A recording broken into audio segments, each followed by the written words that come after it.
និទានរឿងខ្មែរនេះគឺជាសាច់រឿងដែលអ្នកភូមិចាស់ៗតែងតែនិយាយតៗគ្នាអំពីស្ពានឈើបាក់នៅជាភូមិដាច់ស្រយាលមួយស្ពាននេះមិនត្រឹមតែចាស់ទ្រុឌទ្រោមទេប៉ុន្តែ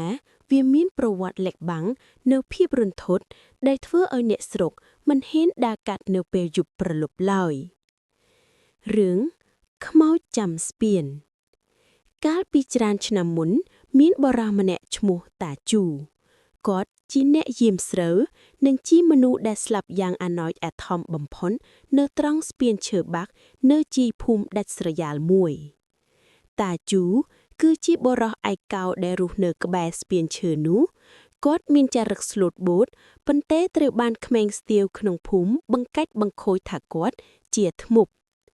យប់មួយខណៈដែលគាត់កំពុងដើរកាត់ស្ពានយ៉ាងងងឹតស្លុងនោះពួកក្រុមក្មេងស្ទាវបានដេញវាយធ្វើបាបគាត់តាជូខំរត់គេចទាំងត្រដោខណៈដែលជើងរបស់គាត់ជំពប់នឹងក្បាលដែកគោលដែលនៅលើក្តារស្ពានធ្វើឲ្យគាត់បោកក្បាលទៅនឹងបង្កាន់ដីស្ពានឈើផឹងបែកលលាដាក្បាលធ្លាយខួរចេញមកក្រៅមុននឹងដាច់ខ្យល់ភ្នែករបស់គាត់សម្លឹងមើលទៅពួកក្មេងស្ទាវទាំងឈាមស្រោចមុខរួចពោលពាក្យចុងក្រោយទាំងក្រហមថាអញមិនទៅណាទេអ្នកណាដើរកាត់ទីនេះត្រូវតែបដូរជីវិតឲ្យអញក្រុមក្មេងស្ទាវឃើញបែបនេះក៏នាំគ្នាលើកសពតាជូទម្លាក់ចុះទៅក្រោមស្ពាន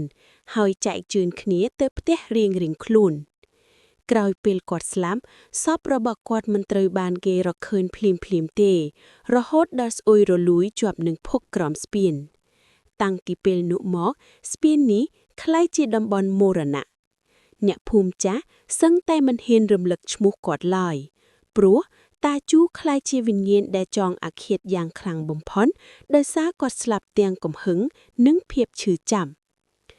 អ្នកដែលដើរកាត់ស្ពានម្នាក់ឯងច្រើនតែមានអារម្មណ៍ថាមានដៃទឹកកកលូកចេញពីចន្លោះក្តារស្ពានមកចាប់កជើងទានយ៉ាងខ្លាំងអ្នកខ្លះដួលបោកក្បាល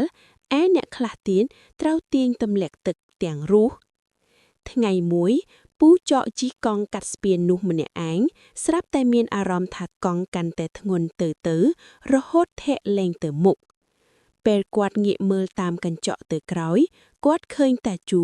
អង្គុយលើកែបក្រោយក្បាលដែលបែកខ្ទេចនោះកំពុងផ្អែកលើស្មារបស់គាត់ហើយយកអណ្ដែតវែងលិតត្រចៀកគាត់ទាំងត្រជាក់ស្រឹបមានយប់មួយយុវជនម្នាក់ឈ្មោះសីហាដែលទៅមកធ្វើការនៅក្រុងបានជិះម៉ូតូកាត់ស្ពានទាំងយប់ជ្រៅព្រោះចង់មកសួរសុខទុក្ខម្ដាយពេលមកដល់ជិតគល់ស្ពានស្រាប់តែ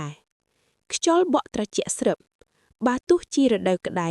ប៉ុន្តែខ្យល់ដែលបក់មកប៉ះស្បែកសីហាគឺត្រជាក់ដល់ឆ្អឹងខ្នង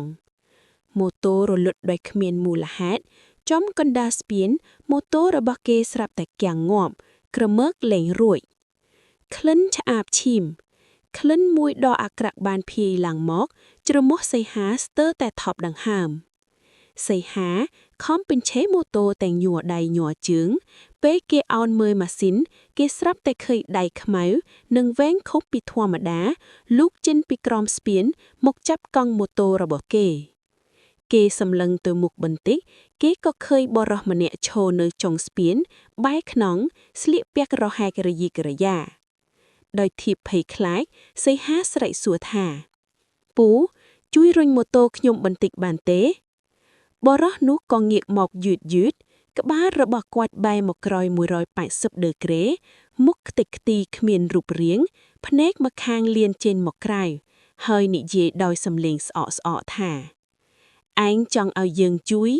ឬចង់មកនៅចាំស្ពានជាមួយយើងសីហាភ័យពេកក៏ទុកម៉ូតូចោលរត់បាត់ជើងសប្រពៀតសំដៅទៅផ្ទះអ្នកភូមិដែលនៅជិតបំផុតគេរត់បណ្ដាឮសំឡេងសោយក៏ក្អិចតាមពីក្រោយបណ្ដារហូតដល់ដួលសន្លប់នៅមុខផ្ទះអ្នកភូមិហេតុការណ៍ដ៏រន្ធត់បំផុតគឺការបដូរមុខមានរឿងរ៉ាវមួយដែលល្បីបំផុតគឺយុវជនម្នាក់ឈ្មោះសុកដែលជាមនុស្សមិនសូវជឿរឿងខ្មោចយប់មួយគេចង់សាកល្បងក៏ជិះម៉ូតូទៅឈប់កណ្ដាលស្ពានរួចស្រែកជេរប្រមាថតាជូភ្លាម នោះភ្លៀងម៉ូតូក៏រលត់ងងឹតស្លុបសុកមានអារម្មណ៍ថាមានទឹកអ្វីមួយស្រក់ចំក្បាលរបស់គេតក់តក់គេយកដៃស្ទាបមើលឃើញសុទ្ធតែជាឈាមខ្មៅខាប់ពេលគេងើបក្បាលសម្លឹងទៅលើគេឃើញសាកសពតាជូកំពុងព្យូកនឹងមែកដាំជ្រៃក្បែរស្ពានប៉ុន្តែគ្មានក្បាលស្រាប់តែមានសំឡេងសោយកឹកអិចចេញពីកញ្ចក់ម៉ូតូ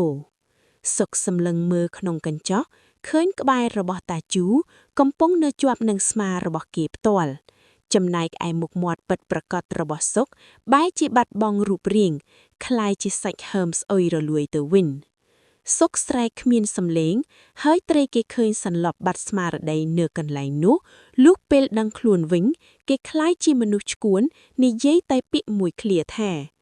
គាត់យកមុខខ្ញុំទៅហើយគាត់យកមុខខ្ញុំទៅហើយអ្នកភូមិជឿថាបើអ្នកឮសំឡេងទូងទូងដោយគេដាំក្បាលនឹងឈើពីក្រោមស្ពានហាមងាកមុខក្រោយដាច់ខាតទោះមានគេហៅឈ្មោះក៏ដោយ